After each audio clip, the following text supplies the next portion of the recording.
Good day, Rodney here from Titan Sewing again. Just want to go through the TN-801 and some of the common settings for this leather skiver. We've grouped these settings into 4 separate groups. We have group 1, group 2, group 3, and then group 4.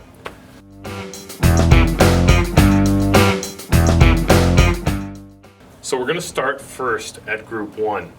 And if we zoom in here on the wheel and the bell, you're going to look and see here that this wheel, drive wheel, can change the angle. I'm going to move this guard out of the way. And you're going to see that this adjustment here changes the angle of that wheel.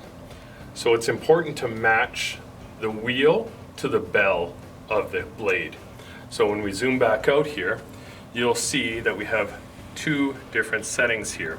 The first setting here is the spring pressure, and I max that spring pressure out.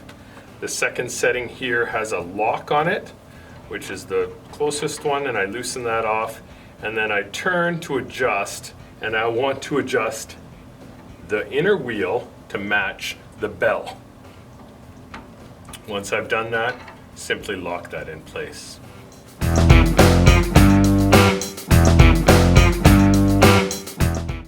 Alright, now we're going to look at group 2 here. And group 2 is very similar to group 1 in the fact that it does control the drive wheel as well, but instead of angle, this controls the distance. So this is important to know that how much you're skiving. I'm going to have the foot in the up position here, and I just want you to be able to look closely again in at the bell knife and the drive wheel. And if we focus in here, you'll see that as I'm pulling this, it opens up that gap. And that's important to know, because when you zoom back out, there are 2 settings that are almost the same as the first group. And that is, this pull arm is pressure, so it's the same as this style. And usually there's little notches in it. I usually put it in the 3rd or the 4th notch. Then we have the adjustment with the lock. Again, we loosen the lock, and then we turn to increase or decrease how much we're going to skive off. Once we're done, we lock that in place.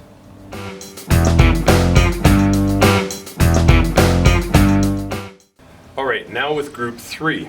Group 3 has to do with the foot and how much angle and pressure that foot does down onto the wheel, pushing that leather into the wheel and into the bell housing. So if we zoom in here, you'll see that the foot has an angle that should match not only the drive wheel, but the bell blade. And it's important that that angle be exactly the same.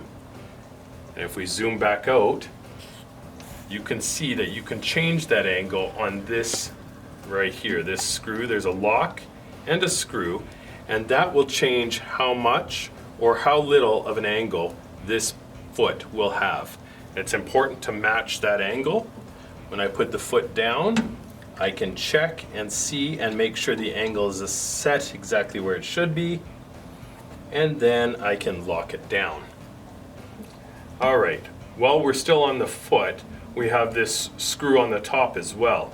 And if I put the foot down, this actually increases or decreases how much pressure and how much push down on that foot goes onto that drive wheel. And it's important to know, not pushing too much, not pushing too little, just the right amount for your leather. And you'll have to test that every time with a little piece of leather. Make sure you do test the leather ahead of time.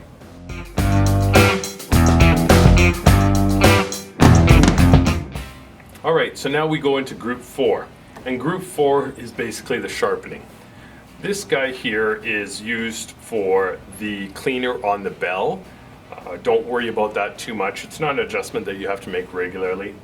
And this guy here is not an adjustment you will make commonly. It can stay loose like this. It's not important right now.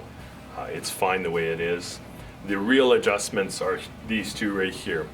So this is how we engage or disengage the sharpening wheel. And this is important because after some time you may need to sharpen your blade again, and it has a self-sharpener in it. All you have to do is pull it forward and drop it down. Now the sharpener is engaged. Turning this wheel counterclockwise will allow that sharpening wheel to come closer to the bell, or if I turn it clockwise, go away from the bell.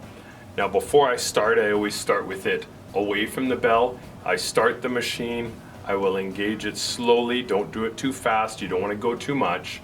And then once you're stopped and done your sharpening, don't stop the machine from running. Make sure you get that wheel away from the blade as well. We don't want to stop it on the blade. So I'm going to go through a quick cycle here, and here we go.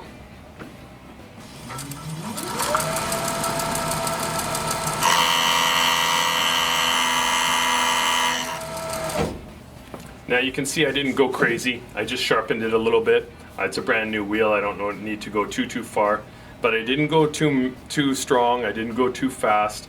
I just got a little bit on there, cleaned it up, and now I pulled it away and it's done. And that's it. That's the sharpening. So there's the 4 groups. That's the ease of it all. Now we're just going to test it out.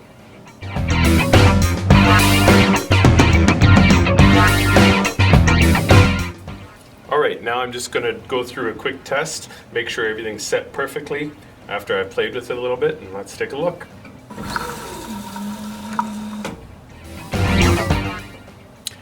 There's my leather, skived perfectly, looks beautiful, perfect sample. Machine's ready to roll, that's all it is. All right, if you have any other questions or anything else about the machines, please don't hesitate to call us. Check our videos out, look at us online. Thank you very much.